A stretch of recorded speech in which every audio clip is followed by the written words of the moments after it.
ప్రాణాలకు ముప్పు వచ్చేను. శివ గోవింద గోవింద.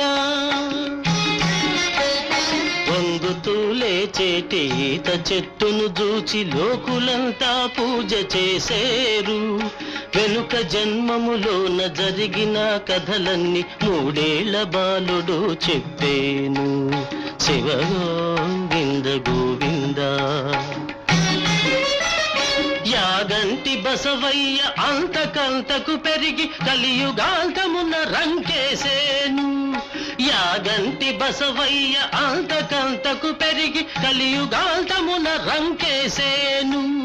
వీరభోగ వసంతరాయుడుగనే వచ్చి దుష్ట శిక్షణ అప్పుడు చేస్తాను.